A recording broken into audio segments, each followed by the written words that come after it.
নিরামিষ ফুলকপি আলুর তরকারি করব। দেখো অত্যন্ত সহজভাবে। তার জন্য আমি দুটো ফুলকপি এখানে ছোট ছোট সাইজের দুটো ফুলকপি এখানে আমি ভাপিয়ে নিচ্ছি। ফুটন্ত জল গরম করে তার মধ্যে আমি কপিগুলো ছেড়ে দিয়েছি। আর দেবো একটু নুন। দেখো পুরো ফুটে গেছে। এখন বেশি ফোটাবো না, সিদ্ধ করবো না, জাস্ট ভাপিয়ে নিলাম। এবার আমি জল ফেলে দেব। আলু ছোট ছোট ডুমো করে কেটে নিয়েছি, এর সাথে আমি ফুলকপিটা ঢেলে দেব। কড়াই ধুয়ে বসিয়ে দিলাম, এতে আমি সর্ষের তেল দিয়ে দেবো। সর্ষের তেলে রান্নাটা করব। তেল গরম হয়ে গেছে, ভালো করে নাড়িয়ে দিলাম। এর মধ্যে আমি হিং, তেজপাতা আর সাদা জিরে, গোটা সাদা জিরে ফোড়নে দিয়ে দিলাম। ফোড়নের গন্ধ বেরোতেই আমি সবজিটা দিয়ে দেব। ফোড়নের গন্ধ বেরোতেই আমি সবজিটা দিয়ে তার মধ্যে ঢেকে দিলাম। ঢাকনা খুলে নেড়ে দেব।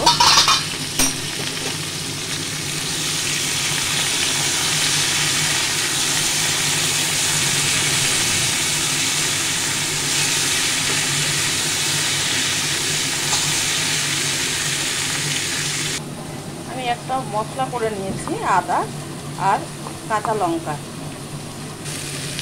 একটা কাঁচা লঙ্কা আমি এতে দিয়ে দিলাম ভেঙে। আমি একে একে মশলা দিয়ে দিয়েছি। হলুদ, নুন অল্প করে, যেহেতু ফুলকপিতে নুন দেওয়া আছে। আর তার সাথে সামান্য জিরে, সামান্য ধনে, চা চামচের হাফ চামচ জিরে, হাফ চামচ ধনে। আর এই আদা কাঁচা লঙ্কার পেস্টটা আমি দিয়ে দিলাম। 4-5টা কাঁচা লঙ্কা আছে আর হাফ ইঞ্চি মতো আদা আছে।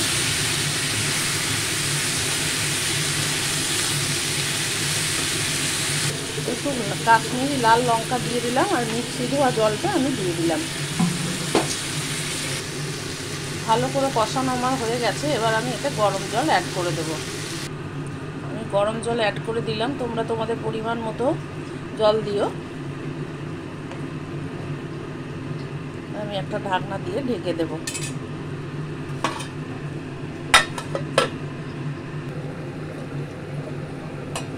ঢাকনা খুলে দেখে নেব।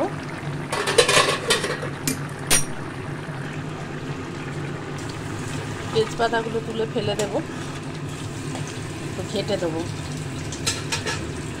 সামান্য একটু গরম মশলার গুঁড়ো দিয়ে দিলাম।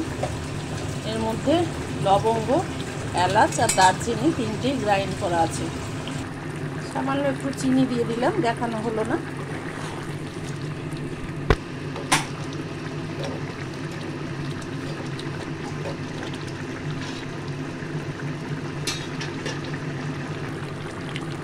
এই পর্যায়ে আমি গ্যাস বন্ধ করে দেবো। এবার আমি ভাতের সাথে দিয়ে দেবো। তোমরা রুটি, লুচি, পরোটা, ভাত সবের সাথেই যাবে পোলাও।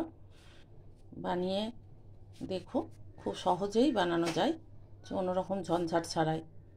গুড বাই বন্ধুরা, আবার দেখা হবে।